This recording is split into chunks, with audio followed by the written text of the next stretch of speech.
안녕하세요. 저는 서울 도봉구에 사는 20대 여자입니다. 제가 오늘 이렇게 사연을 쓰게 된 건 3년 전에 있었던 일이 아직도 가슴속에 남아 있어서예요. 지금은 행복하게 잘 살고 있지만 그때 일을 생각하면 아직도 속이 부글부글 끓어오르거든요. 그럼에도 제가 여태까지 무너지지 않고 씩씩하게 살아올 수 있었던 것은 다 저희 할머니가 보여주신 정말 통쾌하면서도 우아한 복수 때문이었어요. 그럼 지금부터 제가 겪은 일들을 말씀드릴게요. 먼저 제 소개를 하자면 저는 김민지라고 하고 초등학교 교사로 일하고 있습니다. 저는 조금 특별한 가정 환경에서 자랐는데요. 저희 엄마는 저를 낳으시다가 과다출혈로 돌아가셨고 저희 아빠는 제가 16살 때 교통사고로 세상을 떠나셨어요. 그래서 저는 친할머니의 손에서 자랐답니다. 저희 할머니는 정말 대단한 분이세요. 40년 동안 초등학교에서 아이들을 가르치시다가 교장 선생님으로 정년퇴직하신 분이거든요. 할머니는 학교 일 때문에 눈코 뜰 새 없이 바쁘셨지만 그래도 저를 친손녀가 아니라 정말 친딸처럼 키워주셨어요. 소풍날이면 새벽같이 일어나서 도시락을 싸주시고 밤 늦게까지 숙제도 봐주시고 철없던 사춘기 시절 제가 할머니 속을 썩여도 끝까지 사랑으로 저를 감싸주셨죠. 학교에서 친구들과 싸우고 와서 울면 우리 강아지가 속상했구나 하시며 품에 안아주셨고 성적이 떨어져서 풀이 죽어 있으면 성적이 전부가 아니란다. 민지는 할머니가 본 사람 중에 제일 착하고 예쁜 아이야 라고 위로해 주셨어요. 특히 제가 중학교 2학년 때 아버지가 돌아가셨을 때를 잊을 수 없어요. 그때 할머니도 아들을 잃은 슬픔에 많이 힘들어하셨을 텐데 할머니는 오히려 저를 더 걱정하셨죠. 할머니는 민지야, 이제부터 할머니랑 둘이서 더 열심히 살아보자. 아빠가 하늘에서 우리 민지 잘 크는 거 보고 싶어 하실 거야 라며 매일 밤 제 손을 꼭 잡고 주무셨어요. 그런 할머니의 사랑 덕분에 언젠가부터 저 역시 할머니처럼 선생님이 되고 싶다는 꿈을 꾸게 되었답니다. 그래서 저는 고등학교 때부터 교대 진학을 목표로 열심히 공부했고 결국 서울교대에 입학하게 되었었죠. 할머니는 그날 너무 기뻐서 우셨어요. 우리 강아지가 어느새 이렇게 자라서 대학생이 되는구나. 할머니처럼 아이들을 사랑으로 가르치는 좋은 선생님이 되렴 이라고 하시면서요. 저는 할머니를 실망시키지 않기 위해 대학 생활도 정말 열심히 했어요. 장학금을 받으며 공부했고 방학 때는 과외 아르바이트로 용돈도 벌었죠. 그리고 졸업 후 임용고시도 한 번에 합격했습니다. 제가 임용고시에 합격했다는 소식을 전했을 때 할머니의 표정을 저는 지금까지 잊을 수가 없어요. 주름진 얼굴에 환한 미소를 지으시며 역시 우리 강아지야. 할머니는 우리 민지가 정말 자랑스러워 라고 하셨죠. 학교에서 아이들을 가르치는 일은 정말 행복했어요. 처음엔 서툴렀지만 그럴 때마다 할머니는 늘 현명한 조언을 해주셨죠. 아이들은 선생님의 진심을 알아본단다. 네가 진심으로 아이들을 사랑하면 아이들도 너를 따를 거야 라고요. 그런데 정말 할머니의 말이 맞더라고요. 제가 진심으로 아이들을 대하니 아이들도 절 좋아해줬고 저는 더없이 행복한 교직 생활을 하게 되었답니다. 그러던 3년 전 봄, 저에게도 사랑하는 사람이 생겼습니다. 대학 동창의 소개로 만나게 된 사람이었는데 대기업에서 일하는 평범한 회사원이었죠. 저는 처음부터 남자친구가 마음에 들었어요. 남자친구는 키도 크고 단정한 외모에 말씨도 부드러웠거든요. 특히 제가 할머니와 단둘이 산다고 했을 때도 전혀 이상하게 생각하지 않고 오히려 할머니께서 대단하신 분 같아요. 혼자서 손녀를 키우시다니 라고 말해주는데 딱 이 사람이다 싶더라고요. 그렇게 저희는 연인이 됐죠. 남자친구는 정말 자상한 사람이었어요. 퇴근 시간에 맞춰 학교 앞으로 마중 나와주고 어쩌다 제가 힘들어하면 따뜻한 커피와 함께 위로도 해주고 주말엔 경치 좋은 곳으로 저를 데려가 주기도 했죠. 그런데 무엇보다도 저는 남자친구가 저희 할머니를 대하는 태도가 정말 마음에 들었어요. 남자친구와 한 달쯤 사귀었을 때 할머니께 인사드리러 집에 왔는데 정성스럽게 과일 바구니를 준비해 왔더라고요. 할머님 안녕하세요. 저는 민지랑 사귀고 있는 이준호라고 합니다. 이건 별건 아닌데요. 제철 과일들 좀 사와 봤어요. 드셔보세요. 준호는 할머니와 대화도 잘 나눴어요. 할머니가 교장 선생님 하셨다는 얘기에 진심으로 존경한다며 교육 철학에 대해서도 물어봤죠. 할머니도 준호를 마음에 들어 하셨어요. 참 번듯한 청년이구나. 민지야, 좋은 사람 잘 만난 것 같구나. 그 후로도 준호는 할머니 생신이나 명절 때마다 정성스러운 선물을 준비했어요. 어버이날에는 카네이션과 함께 건강 보조식품을 가져왔고 추석에는 한우 선물 세트를 준비했죠. 할머니가 이런 비싼 걸 왜 사왔니? 라고 하시면 할머님은 저한테도 소중한 분이에요. 민지를 이렇게 훌륭하게 키워주셔서 감사해요. 라고 대답했죠. 그렇게 저희는 2년을 행복하게 사귀었습니다. 준호는 한결같이 저를 아껴줬고 저도 준호를 많이 사랑했어요. 그래서 작년 봄 드디어 결혼 이야기가 나왔을 때 정말 기뻤죠. 민지야, 우리 이제 결혼하면 어떨까? 부모님께도 정식으로 인사드리고 싶어. 나도 그러고 싶어. 그럼 우리 부모님 한번 뵙자. 우리 엄마가 너 꼭 보고 싶대. 그때까지만 해도 저는 정말 행복했어요. 곧 준호와 가정을 꾸릴 생각에 마음이 설레었죠. 물론 할머니도 정말 기뻐하셨어요. 드디어 우리 민지가 시집을 가는구나. 준호가 좋은 사람이니까 할머니도 안심이야. 양가 상견례 날짜는 4월의 어느 토요일로 잡혔어요. 장소는 준호 어머니께서 정했는데 강남 특급 호텔의 레스토랑이었죠. 상견례 며칠 전부터 할머니는 정성스럽게 사돈댁을 만날 준비를 하셨어요.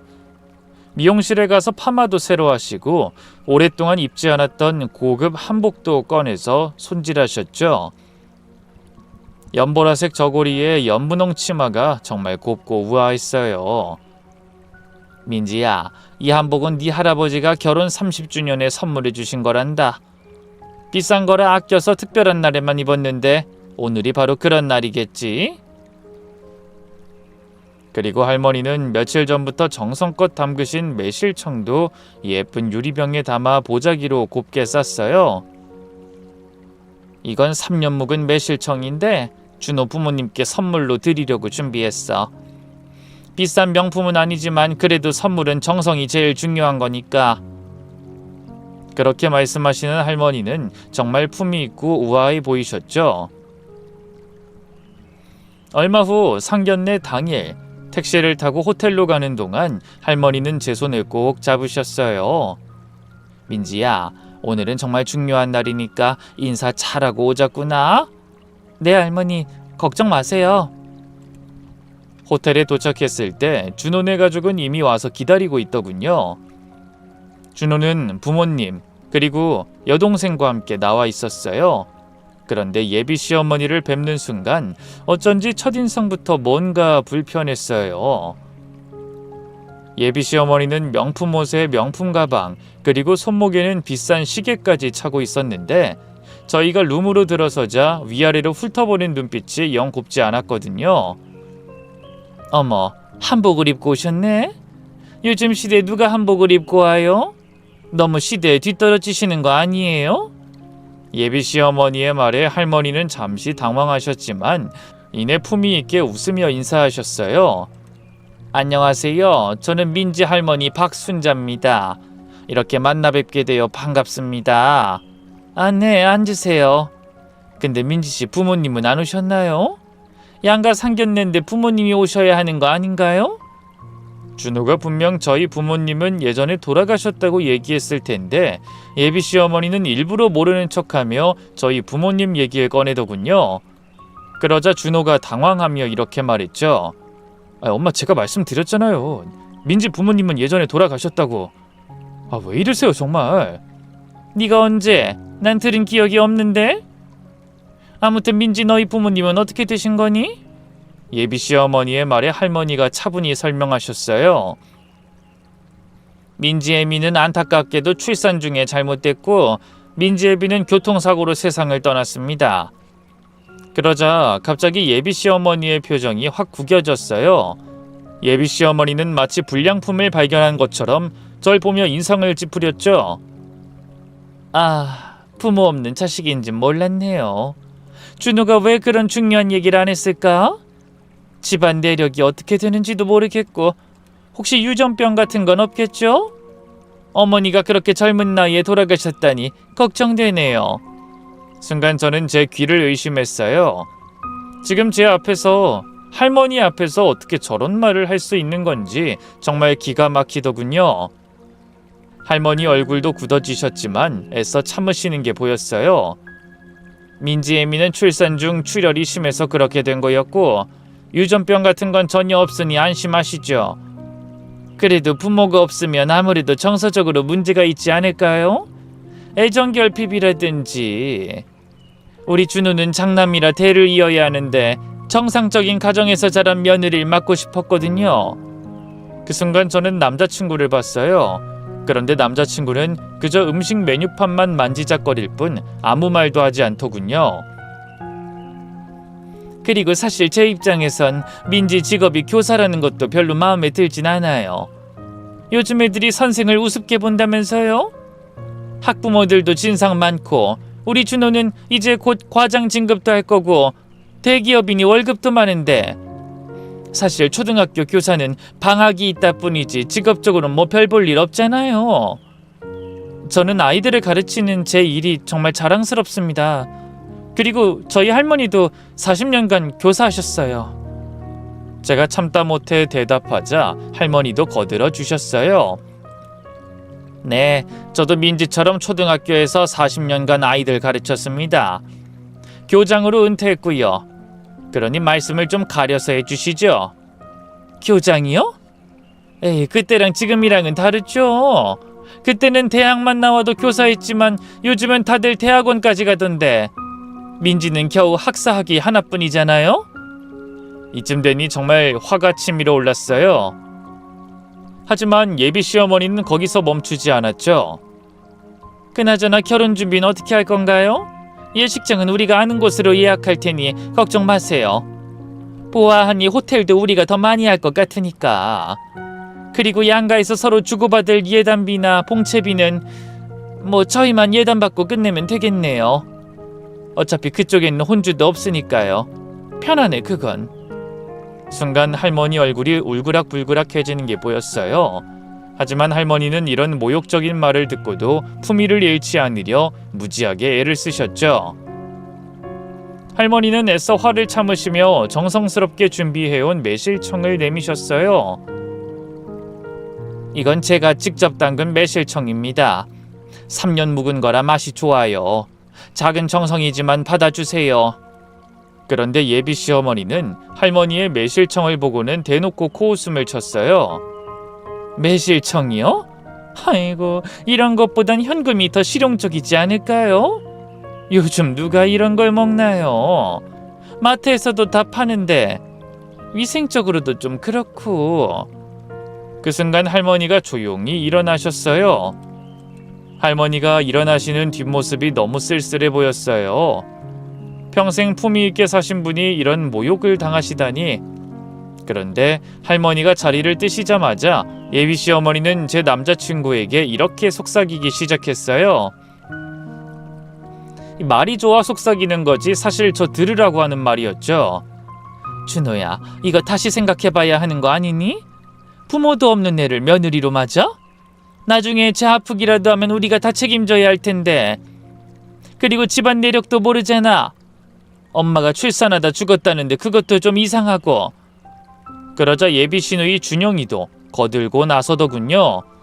맞아 오빠. 나중에 애 낳을 때도 위험할 수도 있잖아. 그리고 부모 없는 애들이 성격이 좀 이상하다던데. TV에서 봤어. 그러게 아무리 얼굴이 예뻐도 집안이 이래서야. 준호야, 엄마는 네가 고생할까봐 걱정돼서 그래. 그때까지도 남자친구는 아무 말 없었어요. 그저 고개만 숙이고 있을 뿐이었죠. 저는 그 순간 깨달았어요. 이 사람은 저를 지켜주지 못할 사람이라는 걸 말이죠. 때마침 제 휴대폰이 울렸는데 학교 동료 선생님이었어요. 급한 일이 있다며 잠시 통화 좀 하자고 해서 저는 마침 잘됐다는 생각에 얼른 자리에서 일어섰죠. 그런데 잠시 후 통화를 끝내고 돌아오는 길에 화장실 앞을 지나가다 안에서 예비 시어머니의 목소리가 들렸어요. 들어보니 친구와 통화하는 것 같았죠. 나야. 지금 아들 여자친구랑 상견례 중인데 말도 마. 부모가 없대지 뭐야? 고 하나 다름없어.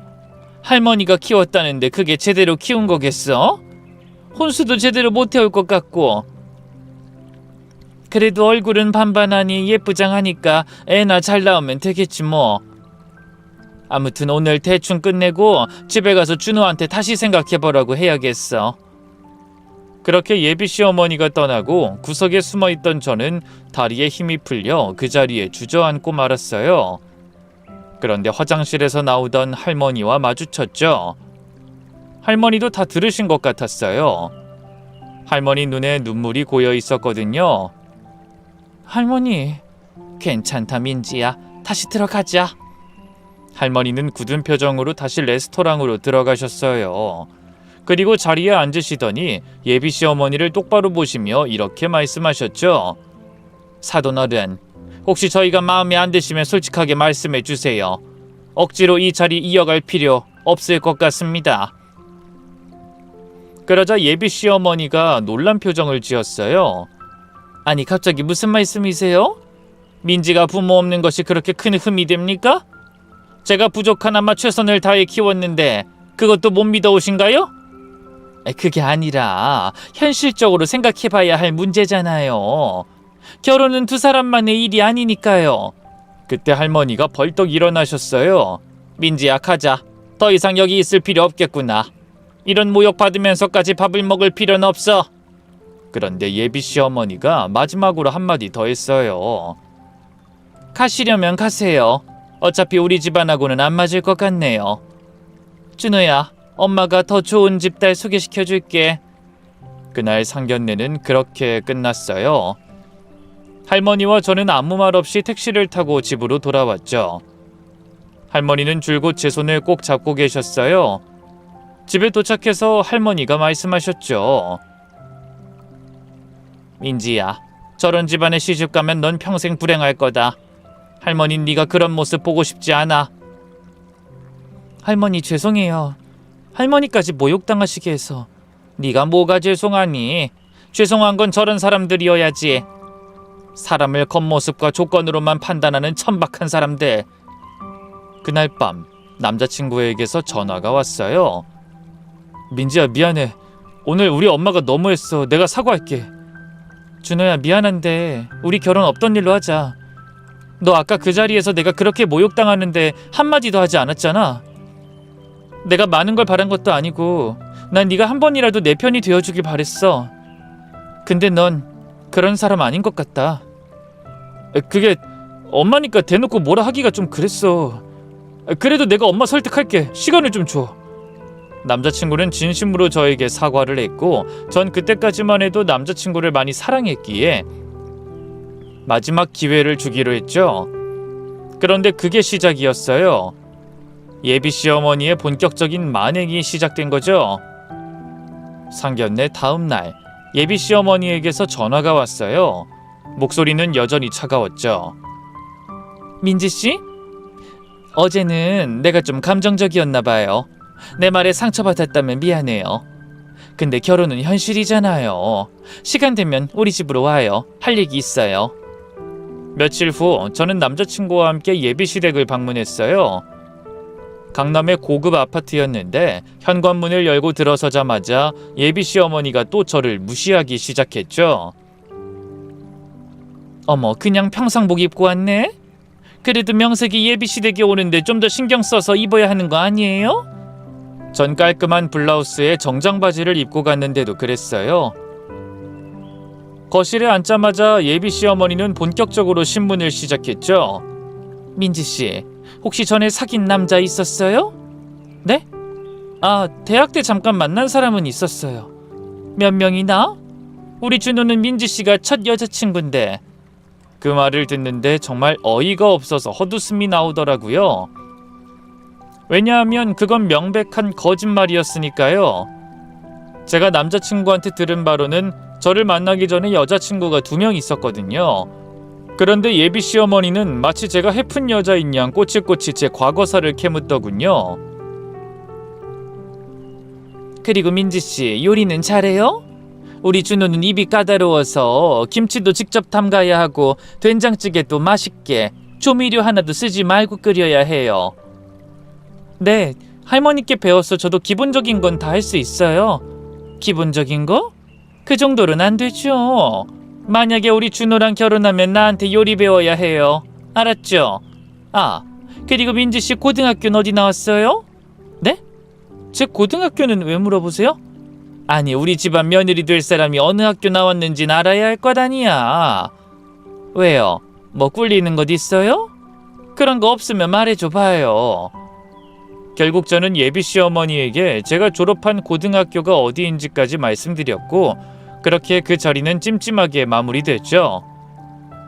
그런데도 일주일 뒤 예비 시어머니가 또 전화를 해왔어요. 이번엔 제 학교를 찾아오겠다는 거였죠. 민지씨가 어떤 환경에서 일하는지 봐야겠어요. 우리 며느리 될 사람인데 내가 직접 확인해봐야 하지 않겠어요?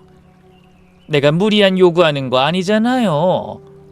어찌나 막무가내인지 차마 말릴 수도 없었죠. 결국 예비 시어머니는 저희 학교에 나타났어요. 그리고 역시나 하나하나 꼬투리를 잡기 시작했죠. 이런 열악한 환경에서 일하는구나. 월급도 얼마 안 되겠네. 우리 준호가 고생하겠어. 그때 교장 선생님이 지나가시다가 인사를 하셨어요. 김 선생님, 손님이신가요? 아, 네, 저희 시어머니 되실 분이세요? 그 말에 교장 선생님이 반갑게 인사하셨어요. 그러시군요. 김 선생님처럼 좋은 며느리 얻으셔서 참 좋으시겠어요.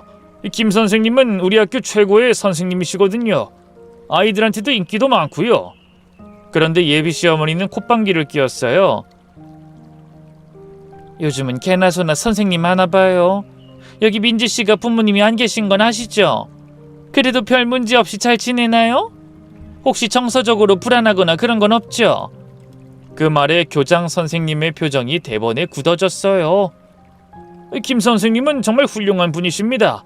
무슨 말씀을 그렇게 하십니까? 그냥 물어본 거예요. 부모 없이 자란 애들은 뭔가 부족한 게 있다고 하잖아요. 교장 선생님이 불쾌한 표정으로 자리를 떠나셨고 그날 저녁 저는 남자친구에게 전화해서 오늘 있었던 일들을 이야기해줬습니다.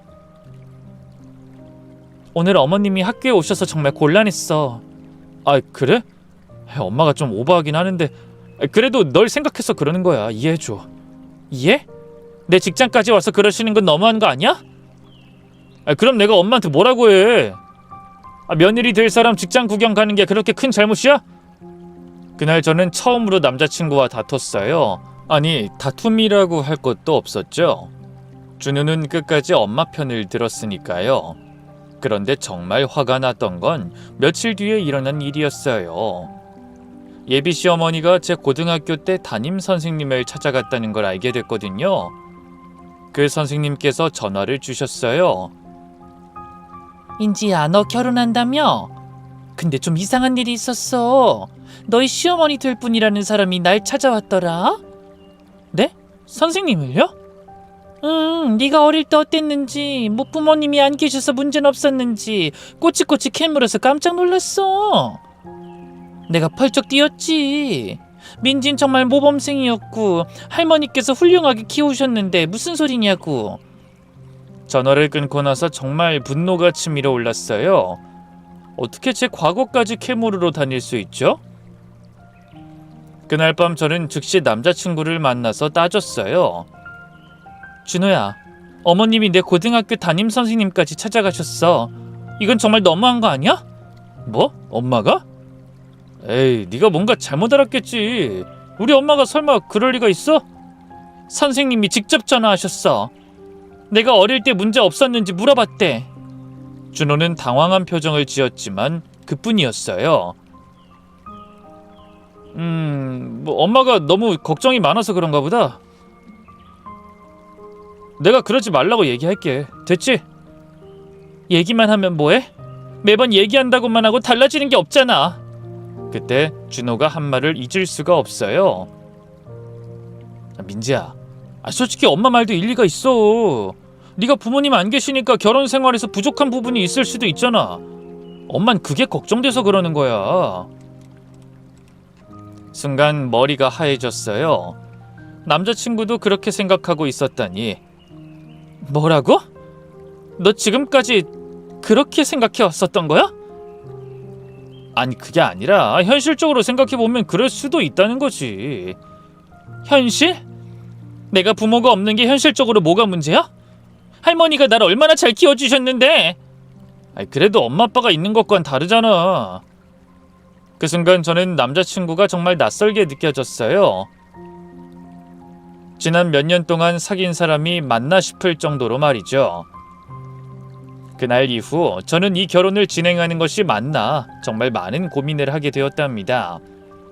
그런데 그로부터 일주일 뒤 더 충격적인 일이 벌어졌어요.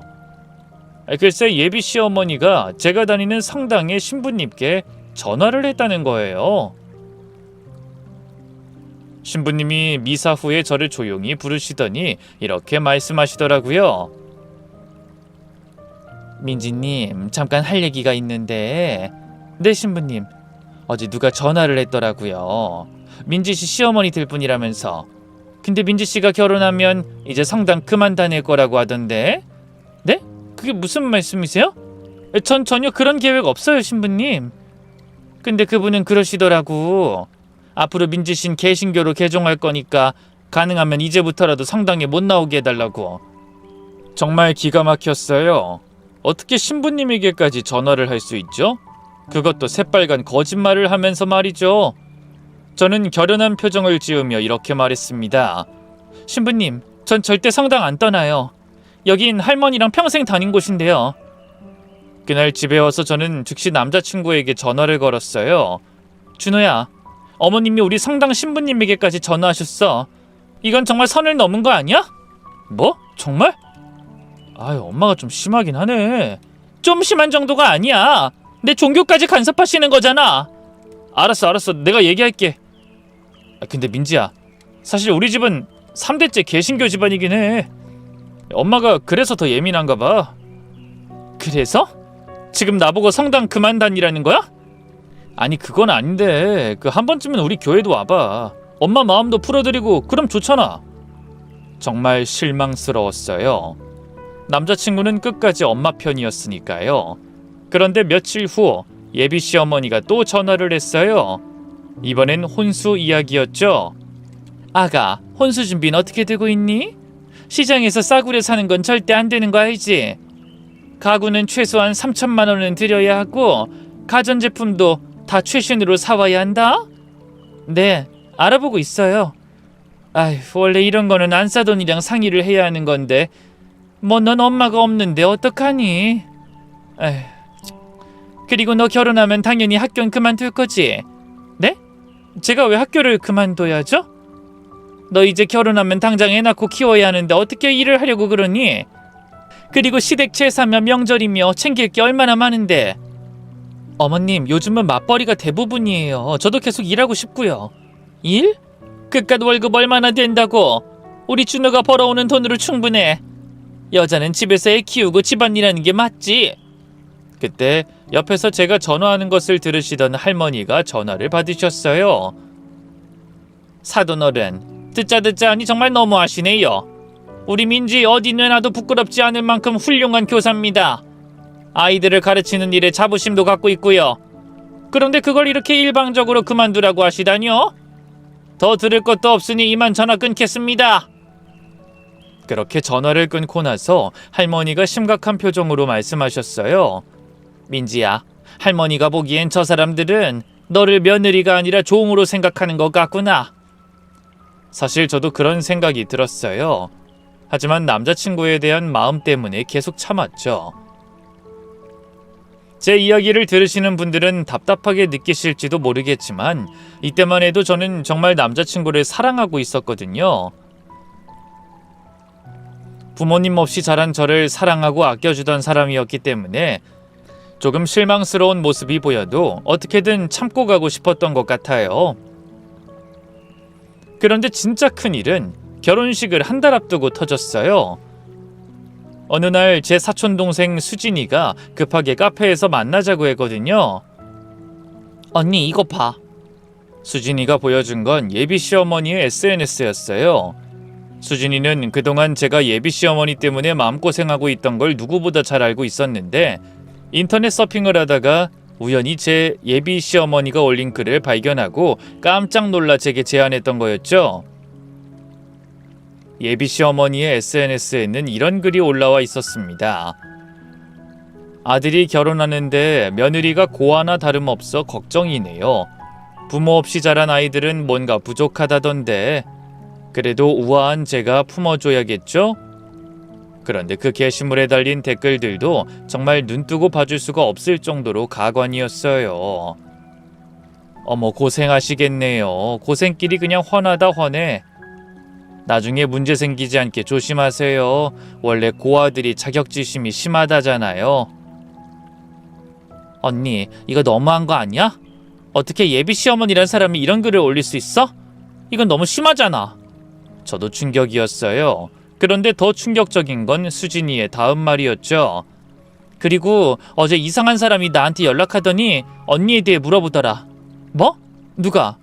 흥신소 직원이라고 하던데 언니가 대학 때 누구랑 사귀었는지 별다른 문제는 없었는지 자꾸 캐물어서 엄청 당황스러웠어.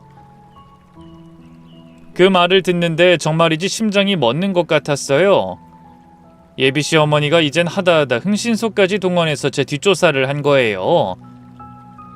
심지어 언니 전 남자친구 연락처 알고 있는지까지 물어보더라. 당연히 안 가르쳐줬지만 그날 저녁 저는 당장 남자친구를 만나 이 문제를 따졌습니다. 준호야, 어머님이 이제 흥신소까지 동원해서 내 뒷조사했어. 그런데 충격적이게도 남자친구도 이 일을 알고 있는 눈치더군요. 남자친구는 당황한 표정을 지으며 이렇게 말했습니다. 그게 우리 엄마가 내 결혼 앞두고 너무 걱정이 많았나 봐. 아이 참, 내가 그러지 말라고 했는데도. 알고 있었구나. 미안해. 말리려고 했는데 아우 우리 엄마 고집을 당해낼 수가 있어야지. 말리려고 했다고? 그래, 어머님 고집 못 말렸다 치자. 그럼 왜 지금까지 아무 말 안 했어? 제 말에 남자친구는 아무 대답도 하지 못했어요. 그때 깨달았죠. 남자친구도 그 엄마와 다를 게 없다는 걸. 결국 저는 남자친구에게 파혼을 선언했습니다. 준호야, 우리 그만하자. 난 더 이상 못 참겠어. 너희 가족한테 이런 취급받으면서까지 결혼하고 싶지 않아. 민지야 제발, 우리 결혼식도 얼마나 남았다고 이래. 그래서 더 못하겠어. 결혼하고 나면 더 심해질 게 뻔한데 내가 왜 이런 일을 참아줘야 하니? 그런데 남자친구가 한 말이 정말 가관이었어요. 민지야, 솔직히 말해서 난 네가 좀 예민한 것 같아. 엄마는 다 너를 위해서 그러는 거야. 너한테 부족한 부분이 있을까봐 미리 알아보는 거고. 부족한 부분? 내가 뭐가 부족해서? 더 들을 필요도 없었어요. 저는 자리에서 일어났죠. 알았어. 너도 어머니랑 똑같은 생각이구나. 그럼 좋은 집안 아가씨 만나서 결혼해. 민지야! 남자친구가 급히 절 따라왔지만 저는 뒤도 안 돌아봤어요. 그날 밤 저는 집에 돌아와 할머니께 모든 걸 말씀드렸죠. 할머니, 저 준호랑 헤어졌어요. 그래, 잘했다 민지야. 할머니도 더는 못 봐주겠더라. 근데 할머니, 결혼식이 3주밖에 안 남았는데 어떡해요? 이미 청첩장도 다 돌려서 집안 어른들이 다 저 결혼하는 줄 아실 텐데. 걱정 마라. 할머니가 다 해결해 줄게. 순간 할머니의 눈빛이 뭔가 달라졌어요. 분명 무언가 결심하신 것 같았죠. 그런 줄도 모르고 제 남자친구는 다음 날부터 미친 듯이 제게 연락을 하기 시작하더군요. 문자, 전화, 심지어 제 학교까지 찾아왔죠. 민지야, 제발 한 번만 더 기회를 줘. 내가 엄마 설득할게. 준호야, 이미 늦었어. 그리고 기회는 충분히 줬잖아. 민지야, 너 잘 생각해봐. 이제 와서 결혼식 취소하면 위약금도 장난 아니야. 너 그거 아깝지도 않아? 그건 내가 알아서 할게. 그런데 남자친구가 떠난 뒤 예비 시어머니에게서 전화가 왔어요. 야, 너 지금 버릇없이 뭐하는 짓이야? 결혼식을 코앞에 두고 파혼이라니. 죄송하지만 더 이상은 못하겠어요. 뭘 못해? 결혼식에 우리가 얼마나 많은 돈을 들였는데 청첩장도 다 돌렸고. 그건 준호 씨와 상의하세요. 이게 감히 어디서 버릇없이. 이래서 부모 없는 것들은 못 쓴다니까. 이제 좀 그만하세요. 어머님이 처음부터 절 무시하고 깔보셨으니 이런 결과가 나온 거잖아요. 뭐라고? 내가 언제 널 무시했다고 그러니? 본인이 제일 잘하시지 않습니까? 저보고 부모 없는 자식이라고 무시하고 흥신소까지 동원해서 뒷조사하고 그랬잖아요. 전 그런 집안에 시집가고 싶지 않습니다. 예비 시어머니가 전화로 고래고래 소리를 질렀지만 저는 조용히 전화를 끊었어요. 그 후로도 일주일 동안 남자친구는 계속 제게 연락을 했어요. 집 앞에서 기다리기도 하고 꽃다발을 들고 학교에 오기도 했죠. 민지야, 제발 다시 생각해줘. 내가 잘못했어. 앞으로는 정말 네 편이 될게. 준호야, 이미 늦었어. 넌 단 한 번도 내 편이 되어준 적 없었잖아. 넌 분명 앞으로도 그럴 거야. 이쯤에서 헤어지는 게 모두에게 좋아. 남자친구는 더 이상 할 말이 없는지 고개를 떨궜어요. 그런데 결혼식 2주 전 어느 날 저녁 퇴근하고 집에 왔더니 현관문 앞에 누군가 서 있었어요. 예비 시어머니였는데 놀랍게도 예비 시아버지까지 함께 와 계셨더라고요. 아가, 잠깐만 얘기 좀 하자꾸나. 예비 시아버지는 제가 본 적 없을 정도로 초췌한 모습이었어요. 평소에는 과묵하고 조용하신 분이었는데 이날은 뭔가 절박해 보이셨죠? 안으로 들어가시죠. 할머니께서도 마침 집에 계셔서 함께 거실에 앉았어요. 그런데 갑자기 예비 시아버지가 무릎을 꿇으시는 거예요. 아버님, 뭐 하시는 거예요? 저와 할머니가 깜짝 놀라 일으켜 세우려 했지만 예비 시아버지는 고개를 들지 않으셨어요. 아가, 이 늙은이가 빈다. 우리 준호가 지금 완전히 폐인이 돼서 회사도 안 나가고 방에만 틀어박혀 있어. 밥도 안 먹고 그냥 멍하니 천장만 바라보는데 이러다 우리 준호 정말 죽어. 제발 한 번만 더 기회를 줄 순 없겠니? 예비 시아버지의 눈에는 눈물이 가득했어요.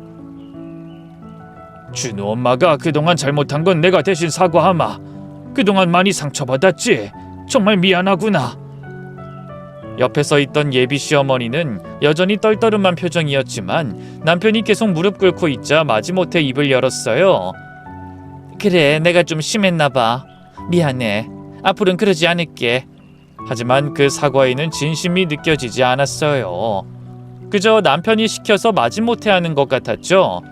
그때 할머니께서 차분하게 말씀하셨어요. 사돈어른, 일어나세요. 이런다고 해서 해결될 문제 아닙니다. 알고 있습니다. 하지만 우리 준호가 민지 없인 못 산대요. 제발 한 번만 더 기회를 주세요. 이번엔 정말 달라질 겁니다. 예비 시아버지는 계속 애원하셨고 저는 마음이 흔들리기 시작했어요. 남자친구를 사랑했던 마음이 아직 완전히 사라지지 않았던 거겠죠? 남자친구가 그렇게까지 힘들어한다니 마음 한구석이 아프더라고요. 일단 일어나세요. 이야기는 앉아서 하시죠. 결국 예비 시부모님은 소파에 앉으셨고 계속해서 제게 간절히 매달리셨어요. 아가, 우리가 정말 잘못했다. 근데 우리 준호는 아무 잘못 없잖니? 우리 준호는 정말 착하고 좋은 아이잖아. 단지 엄마 말 너무 잘 들어서 그런 거지. 앞으로 내가 확실히 중간에서 막을 테니까 내가 이렇게 약속할 테니까 제발 우리 준호한테 돌아와 줄 수 없겠니? 그날 밤 예비 시부모님이 돌아가신 후 할머니와 저는 오랫동안 이야기를 나눴어요. 민지야, 네 마음이 어떤지 할머니가 다 안다. 하지만 한 번 더 생각해봐라. 네 시어머니는 쉽게 바뀌지 않을 성격이야. 알아요, 할머니. 근데 준호가 그렇게 힘들어한다는데 이게 맞나 잘 모르겠어요. 바로 그때였어요. 작게 현관문을 두드리는 소리가 들렸죠. 문을 열어보니 남자친구가 서 있었어요. 그런데 정말 몰라보기에 수척해진 모습이었어요. 수염도 덥수룩하고 눈은 퀭하니 들어가 있었죠. 민지야, 남자친구는 제 앞에서 그대로 무릎을 꿇었어요. 정말 미안해. 그동안 내가 너무 바보 같았어. 네가 나한테 얼마나 소중한 사람인데 난 바보같이 그런 너를 지켜주지도 못했어. 남자친구는 그대로 울음을 터뜨렸어요. 제가 남자친구를 만나온 이래 처음 보는 모습이었죠. 일어나, 준호야. 이러지 마. 안 일어날 거야. 네가 날 용서해 줄 때까지 절대 여기서 꼼짝도 하지 않을 거야. 남자친구는 계속 울면서 말했어요. 민지야, 나 정말 후회하고 있어. 네가 얼마나 힘들었을지, 엄마가 너한테 그렇게 모욕적인 말을 할 때마다 얼마나 상처받았을지. 내가 정말 나쁜 놈이야. 한 번만, 정말 마지막으로 한 번만 더 기회를 줘. 이번엔 정말 달라질게. 엄마가 뭐라 하든 네 편에 설게. 네가 맹세하라고 하면 나 여기서 하늘에 맹세라도 할게. 남자친구의 눈에서는 계속 눈물이 흘러내렸어요. 그 모습을 보니 제 마음도 무너지는 것 같았죠. 우리가 함께 했던 행복한 시간들, 서로 사랑했던 순간들이 주마등처럼 스쳐 지나갔어요. 준호야, 일어나 제발. 민지야, 너 없으면 나 정말 못 살아. 이제야 깨달았어. 엄마보다 너를 먼저 생각했어야 했는데 내가 정말 멍청했어. 제발 한 번만 더 믿어줘. 남자친구는 제 손을 잡고 절절하게 호소했어요. 앞으로는 정말 달라질게. 엄마가 뭐라 하든 내가 앞에서 다 막을게. 너한테 상처 주는 말 절대 못하게 할게. 우리 다시 시작하자 제발. 저는 남자친구의 손을 잡고 있다 결국 눈물을 흘리고 말았어요. 아직도 남자친구를 사랑하는 마음이 많이 남아 있었나 봐요. 그리고 이렇게까지 후회하고 반성하는 모습을 보니 한 번 더 믿어봐도 되지 않을까 하는 생각이 들었죠. 준호야, 너 정말 달라질 수 있어? 진심으로? 약속해. 맹세할게. 이번에 또 실망시키면 그땐 정말 날 버려도 돼. 하지만 이번 한 번만은 믿어줘. 할머니께서 걱정스러운 눈빛으로 저를 바라보셨지만 아무 말씀도 하지 않으셨어요. 제가 결정해야 할 문제라고 생각하셨던 거겠죠. 결국 저는 길게 한숨을 쉬고는 말했어요. 알았어. 한 번만 더 기회 줄게. 정말 마지막이야. 남자친구는 제 말에 환하게 웃으며 일어섰어요. 그리고는 저를 꽉 안았죠. 고마워 민지야. 정말 고마워. 이번엔 정말 잘할게. 지금 이 결정 후회 안 하게 해줄게. 그렇게 저희는 다시 결혼을 하기로 했어요. 하지만 마음 한구석에는 여전히 불안감이 남아 있었죠. 과연 예비 시어머니가 정말 변할까? 남자친구는 정말 내 편이 되어줄까? 근데 제 불안한 마음을 아셨던 건지 그날 밤 할머니께서 제 손을 잡고는 이렇게 말씀하셨어요. 민지야, 네가 결정한 거니까 할머니도 응원할게. 하지만 언제든 힘들면 할머니한테 와. 알았지? 네 할머니, 감사해요. 얼마 후 드디어 결혼식 당일이 되었어요. 많은 우여곡절이 있었지만 그래도 오늘부턴 정말 행복하게 살 거라고 저는 거울을 보며 다짐했죠. 그 사이 남자친구도 정말 달라졌고 예비 시어머니도 예전처럼 대놓고 무시하진 않으셨으니까요. 그때 대기실 문이 열리고 할머니가 들어오셨어요. 연보라색 한복을 곱게 차려입으신 할머니는 정말 우아하고 품이 있어 보이셨죠. 우리 강아지 정말 예쁘구나. 할머니 네가 정말 자랑스러워. 할머니 감사해요. 그동안 저 예쁘게 키워주시고 사랑해주셔서. 할머니가 저한테는 엄마고 아빠고 하늘이고 우주인 거 아시죠? 그렇게 말하며 저도 모르게 눈물을 흘렸어요. 그러자 할머니는 제 눈물을 닦아주시며 다정하게 절 다독여 주셨죠. 울면 화장 번진다. 오늘은 웃는 날이니까 예쁘게 웃기만 해. 이어서 결혼식이 시작됐어요. 먼저 신랑 입장 후 저는 할머니의 손을 잡고 입장했죠. 하객들의 박수 소리가 예식장을 가득 메웠어요. 주례사가 끝나고 이제 양가 어른들의 축사 시간이 되었습니다. 먼저 시아버지가 마이크를 잡으셨어요. 오늘 이렇게 와주신 모든 분들께 감사드립니다. 저희 아들 준호가 참 좋은 신부를 만났습니다. 앞으로 행복하게 잘 살도록 많이 축복해 주세요. 짧고 무난한 인사말이었죠. 그 다음은 시어머니의 차례였어요. 시어머니는 화려한 한복을 입고 단상에 올라가셨죠. 그런데 뭔가 표정이 이상했어요. 입꼬리가 묘하게 올라가 있었달까요? 안녕하세요. 신랑 준호 엄마입니다. 드디어 저희 아들이 결혼을 하네요. 사실 처음엔 걱정이 많았어요. 신부가 부모님이 안 계시거든요. 어머니는 애를 낳다가 돌아가셨고 아버지는 교통사고로 돌아가셨대요. 참 안타까운 일이죠. 순간 예식장이 조용해졌어요. 왜 굳이 여기서 저런 이야기를 꺼내시는지 아무도 이해하지 못하겠다는 반응이었어요. 그러거나 말거나 시어머니는 뻔뻔하게 이야기를 이어가셨죠. 그래서 제가 처음엔 반대를 했어요. 부모 없는 자식은 뭔가 부족할 수 있잖아요? 정서적으로나 교육적으로나 말이에요. 게다가 신부 집안 내력도 제대로 모르고 혹시 유전병이라도 있으면 어쩌나 싶었죠. 그 말에 하객들은 점점 더 크게 웅성거리기 시작했습니다. 이게 축사인지 저주인지 도무지 이해가 되지 않았을 테니까요. 제 얼굴은 점점 빨개졌고 옆에 있던 남자친구도 당황한 표정이었어요. 그런데 우리 아들이 하도 매달리길래 어쩔 수 없이 허락했죠. 그런데 신부가 좀 예민하고 자존심이 세더라고요. 아마 부모 없이 자라서 그런가 봐요. 이런 걸 두고 요즘 사람들은 애정결핍이라고 하나요? 그래도 뭐 어떡하겠어요? 이미 결혼식까지 왔는데 우리가 좀 참고 살아야죠. 신부도 시집와서 좀 배우면 나아지겠죠. 특히 친정이 없으니까 명절 때 편하긴 하겠네요. 아무튼 다들 축하해주세요. 이제는 하객들도 충격을 받은 표정이었어요. 어떤 분들은 고개를 절레절레 흔들고 있었죠. 저는 더 이상 참을 수가 없었어요. 주변에서 저를 말리려 했지만 저는 단호하게 마이크 앞으로 걸어갔습니다. 잠시만요, 여러분. 저도 한 말씀 드리겠습니다.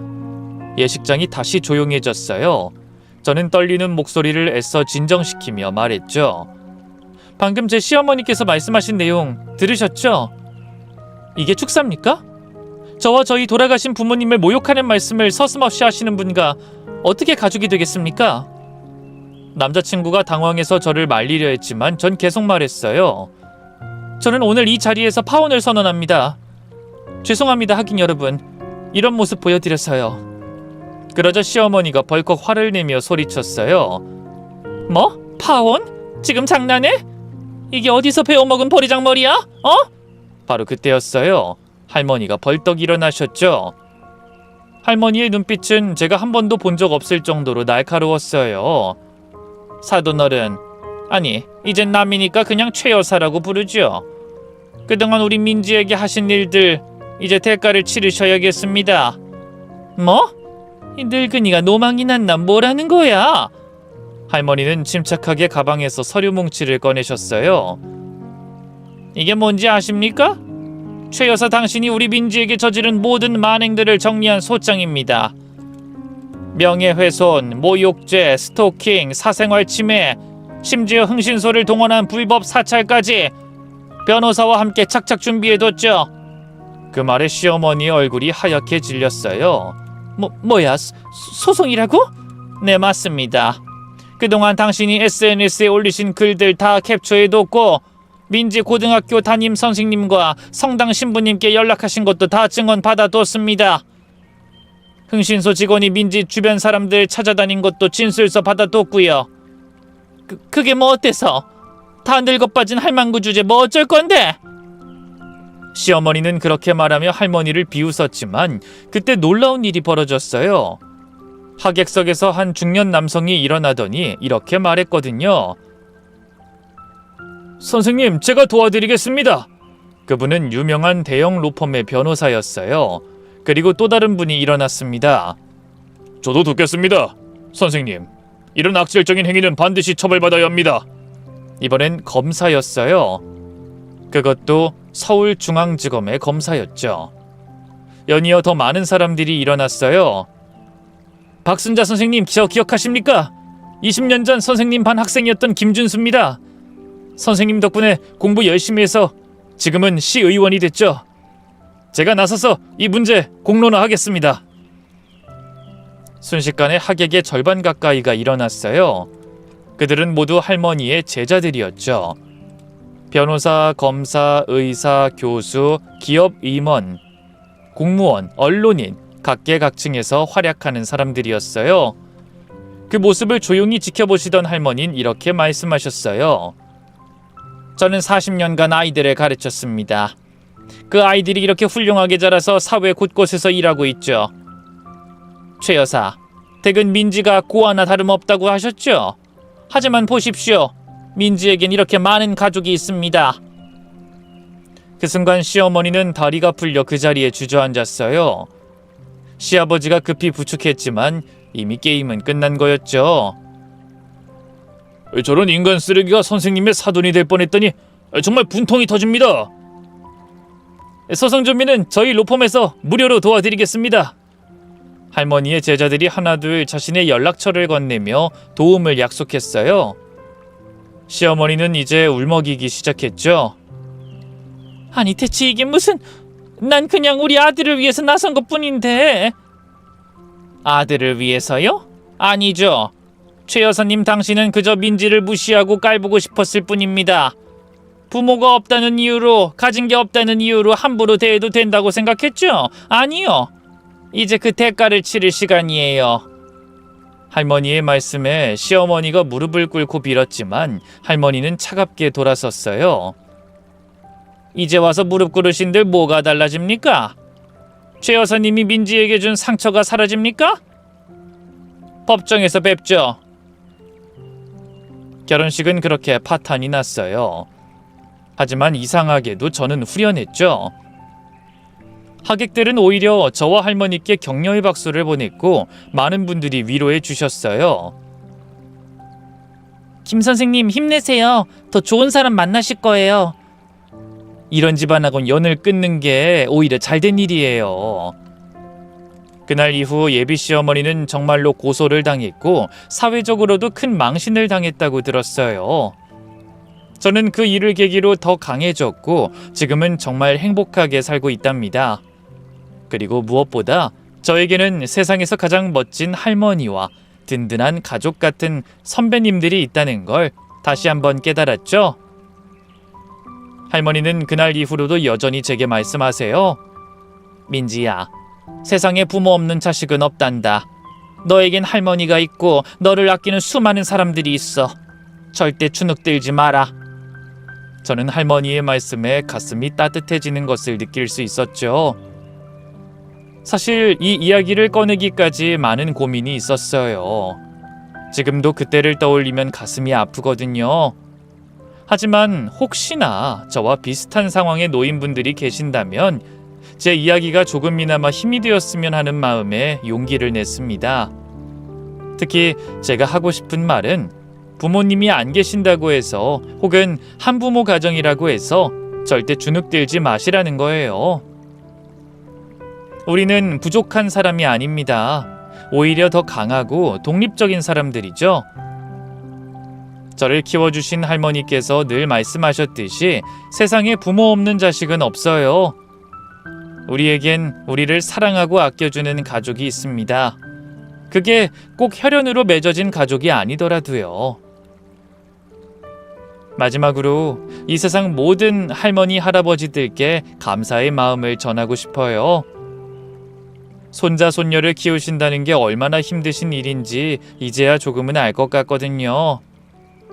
그 사랑과 헌신에 보답하며 사는 것이 우리가 할 일이겠죠? 긴 글 읽어주셔서 다시 한번 감사드리며 모든 분들의 행복을 진심으로 기원합니다. 감사합니다.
Ready to part? I hope the love and passion in you Kill your sympathy. trash doesn't clean itself. Sadly, a lot of human History is written by. Did someone say a teenager can't be a striker pilot?